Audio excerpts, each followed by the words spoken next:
Emakumeen nazioarteko eguna gaurkoa, emazten eskubideen aldeko borroka eguna, hainbat hitzordu daude arratsalde hontarako deituta gurean, Hendaian lehena, 5:08 eman dute hitzordua, eta manifestazio nagusiena hemen Baionan, arratsaldeko 6-etatik goiti. Bestalde, Baionan San Espiritu auzoko zenbait bizilagunek eta sindikatuk duela 2 urte garabia istripu batean hiltzen gidaria omenduko dute larunbat goiz untan. Gai hau ere aipatuko dugu arratsalde honiko entzuleok, eta ostirala izan da asteburuko proposamenak ere. Jarraian, ongi etorri!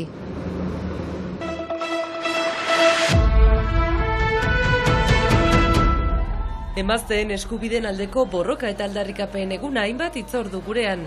Bagerak eta martxoak 8 asanblada feminista bidasoarekin taldeek, arratsaldeko 5:08 eman dute zita Hendaian Gazteluzarreko itzulgunean, eskubidea finantzatu, berdintasuna azkartu lelopean.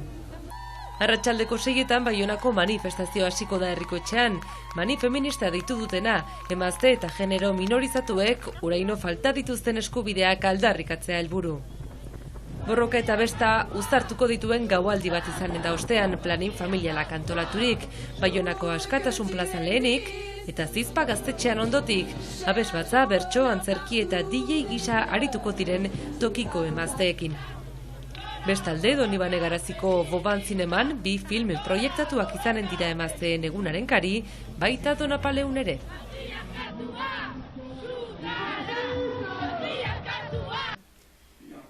Emakumeen etxea egiteko proiektuak aitzina jarraitzen du elkargoak jakitera eman duenez. Elkarte feministez osatutako kolektiboak gidatuta, egiazko berdintasunaren aldeko koordinaziopean jada hitzarmena idatzi dute, logoa sortu eta bilkura publikoak egiten dihardute. Lokalizazio baten xerka ari dira orain, baina bide honetik doala jakinarazi du Jagene Etxegarai presidenteak. Bestalde, elkargoko berdintasun batzordeak sustatuta, emakumeak kirolean duten lekuaren inguruko kanpaina bat hasi dute gaur.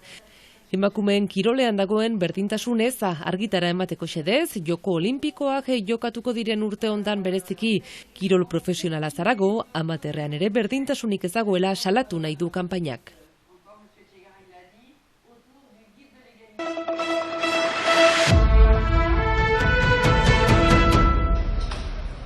Bi urte istripu ikusgarri hau gertatu zela Baionan eta Mohamed Keshui garabiaren gidaria zendu zela.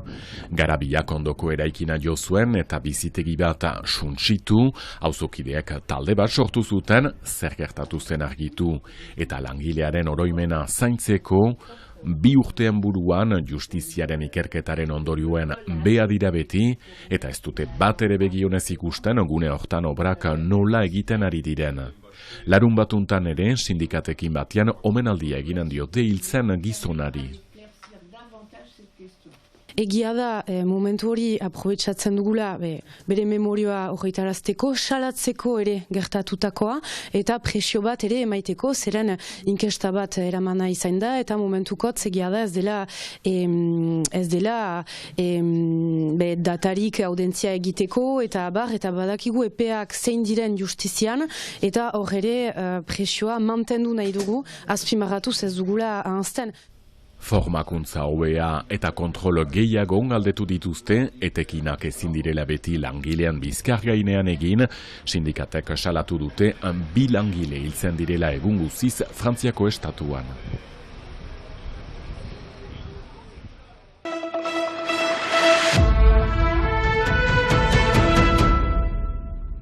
Ezpeletako Biperraren sindikatak ezoiko bisitariak ditu aste honetan. Afrika ertain eta mendebaldetik delegazio bat etorri da sormarkaren funtzionamendua hobeki ezagutzeko.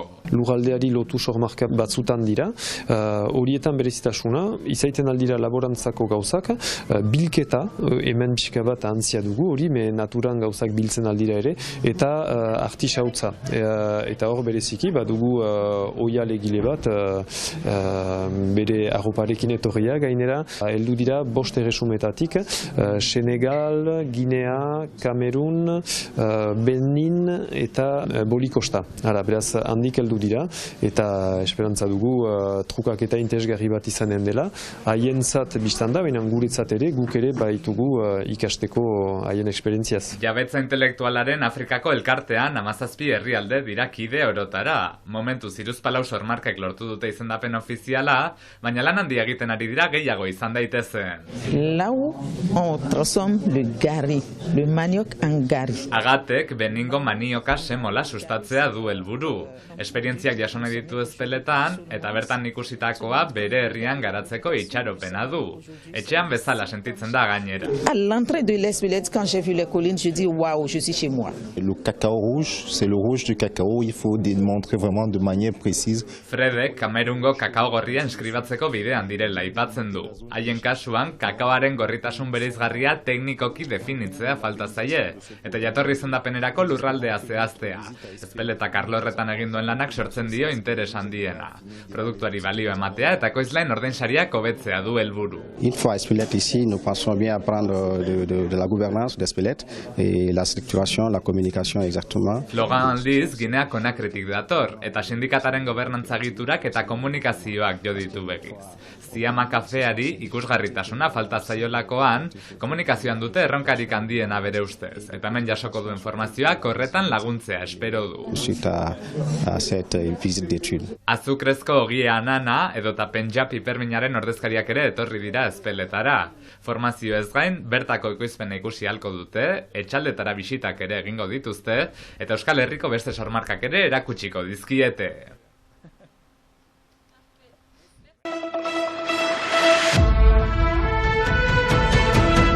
Arratsaldeon berriz ere, ostirala data beraz asteburuko proposamenak jarraian eta musika nagusi gurean iparraldeko orkestraren koruarekin hasiko gara gaur gaueko 8etan hemen Baionan Arteen hirian Euskal Herriko lehen koro profesionala da, abeslari lirikoak 8 emakume eta 8 gizonezko eta era bateratuan ere baina baita bananduta edo bakarlari moduan aritzen direnak. 2022 amaieran sortutako korua da Euskal Kantugintza modu profesionalean lantzeko beraz esan bezala gaur arratsaldeko 8etan eta beste musika estilo bat Aitor kasu honetan ze proposatuko diguzu? Bai, justuki, gaur martxoaren 8 denez, bi proposamen nahi dugu, dena emazteek eginikoak, eta lehena gaur arratsalden izanen da ere bai, Hendaian kasu honetan, Maialen Errota bere kantariak Gaztelu Aretoan emanen du kontzertua. 4. diska plazaratuko du kasu honetan, Animus Anima izenekoa, 11 kantuz osatua, blues, folk eta pop doinuetan,